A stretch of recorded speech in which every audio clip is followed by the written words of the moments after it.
So why don't you guys give us a little bit of a rundown about what we're talking about today, which is dating. Yeah, so Emma and I have done a little dating. We have dated everyone in the city. If you're watching this in our mail, we probably, no. So we did a lot of online dating, and we thought that there had to be a better way.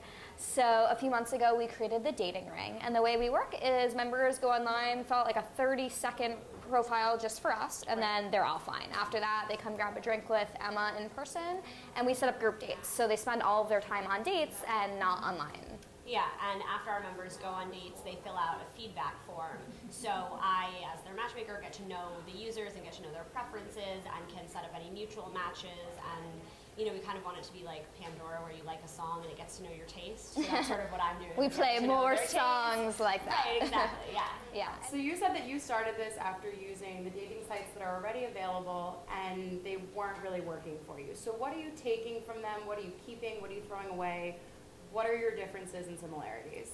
Yeah. I mean, there are so many different sites out there and companies. I would say the site that we're taking like the most from, or the company, is Grouper, which is this great social club, and we love them. And I've been on a couple groupers. They were very bizarre and funny. But what they do is they set up a guy and a girl, and the guy and the girl brings 2 friends each. So they're doing the 6 people meetups, which is similar to what we're doing. However, we're matching all 6 people, and ours are for love and romance, and theirs are for like getting wasted, which is great. Everybody loves getting wasted. So that's something that is similar. So you get set up with someone really great, right? What's the perfect idea for a first date? I don't know, I think a good first date is something you can do.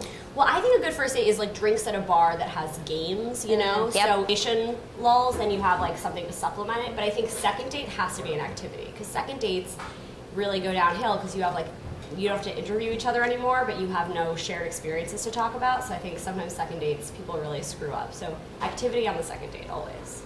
If you haven't met them, somewhere you can get out quick, because you only have so much time in your New York life. Somewhere, if you're a woman, somewhere near your house. Yeah, don't, because the whole commute, if you're going to commute house. 2 hours to meet someone that you've never met before, like that, and that's a big, and not to be an asshole, but a big reason that people give up on dating or don't meet someone is because of burnout. Because you're doing 2 hours to commute, and then people will sit for like 3-4 hours over dinner with someone they know within 5 seconds they don't want to be on a date with. No dinner on the first date. Yeah, and make it cheap too. Like people still have very differing opinions on who pays. And I think the easiest way to deal with that is just make it cheap. Yeah. Also weeknights, because then you can say you have to work, right? If you go out on a weekend, there's no out. No. You're screwed. No. We had some people from Sweet Lemon. We teased it on Twitter. We said we were talking to you. So one of our writers actually asks, when you realize you're not interested in someone, what's the best way to shut it down nicely? Never talk to them again? On the date? Nicely.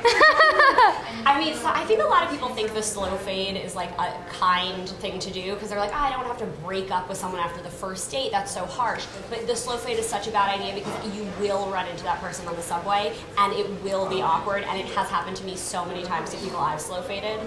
And yeah, so you should. I mean, if you need to lie, if you can't say like, hey, I just think there's no chemistry. Like, you're great, I had a great time. There's no chemistry. And after the first date, you can do it over text. So it's like, you don't have to call them or see them in person. Yeah. But if you have to lie, say that you got back together with an ex. I have another one, and this one kind of stems from one of my more horrible dating experiences, which is on sweetlemon.com. You can check it out. There's a poll that goes along with it. And basically the question is, should a guy always walk a girl home?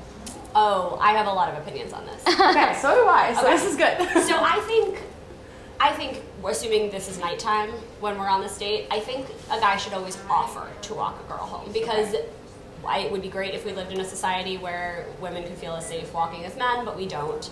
But if the girl's like, no, that's fine, say okay. There are a lot of guys who have been like, no, it's okay. And they're like, no, I insist. But I maybe don't want you to know where I live. So definitely offer. Sometimes if I'm not in my neighborhood, I will want them to like walk me to someplace. But take a hint. Don't push it. Don't like try to be like the over eager gentleman. If our readers wanted to sign up, if they're in New York right now, I know you guys are going to plan on expanding, but what's the way that they sign up for the dating ring? How can they get involved? And how do they get to use you as their Mulan matchmaker? Yes, that's all I want to be. Yes. So you can go to our website, and there's a big button, I think multiple buttons that say apply for membership. You click on that. It's a very quick questionnaire. Only Lauren and myself read it, so you don't have to like market yourself to us. We don't care what you write.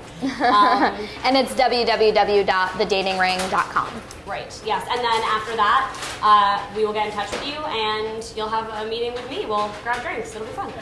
And if you're in the market for a first date spot, we're at Sticky's Finger Joint in the West Village of Manhattan. So I don't know if that jives with the activity, no activity, first or second date. This is for every date. It's totally worth it. It's so for every date. No matter how bad the date is, you're going to have a great time. Yeah, it's really, We're definitely recommending the salty caramel chicken nuggets. Amazing. Love it.